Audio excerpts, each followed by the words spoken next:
কয়েকদিন আগে দাফন করা মরদেহের কবর থেকে মাংস ছাড়িয়ে কঙ্কাল চুরি করে নিয়ে গেছে। এ নিয়ে গোপালগঞ্জের কোটালীপাড়ায় চাঞ্চল্য তৈরি হয়েছে। হঠাৎ কঙ্কাল চুরির বিষয়টি ভাবাচ্ছে স্থানীয় মানুষদের।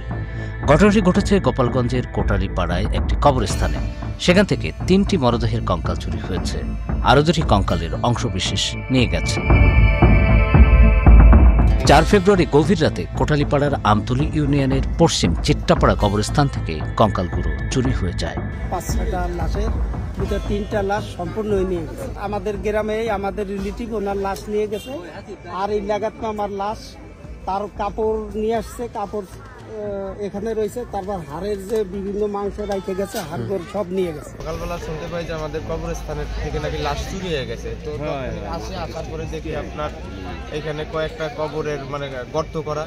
হ্যাঁ, ভিতর দিকে তাকাইলাম, দেখলাম যে কিছুই নাই। পরে এই পাশ থেকে আবার এদিকে ঘুষি, তখন দেখি যে লাশের যে কাপড়গুলাতে সেগুলো আপনার এইখানে আইনে আলো আপনার করা হয়েছে।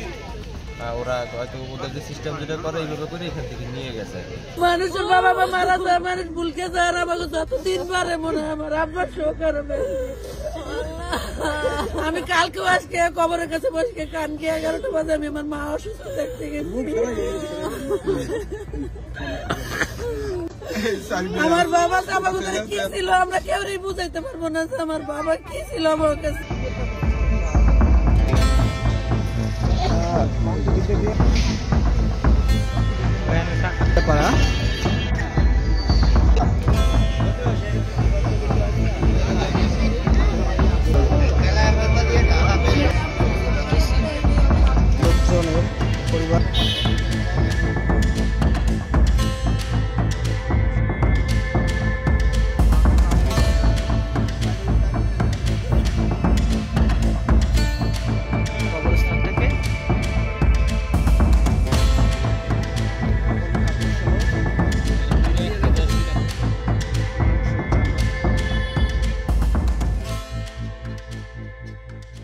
কেউ না বুঝলেও আমরা আপনার প্রয়োজন বুঝি, আর তাই তো অত্যাধুনিক ফিচার সম্বলিত বিভিন্ন সাইজ আর কালারের 250টিরও বেশি ডিজাইন অপশন নিয়ে ওয়ালটন স্মার্ট ফ্রিজ বোঝে আপনার প্রয়োজন।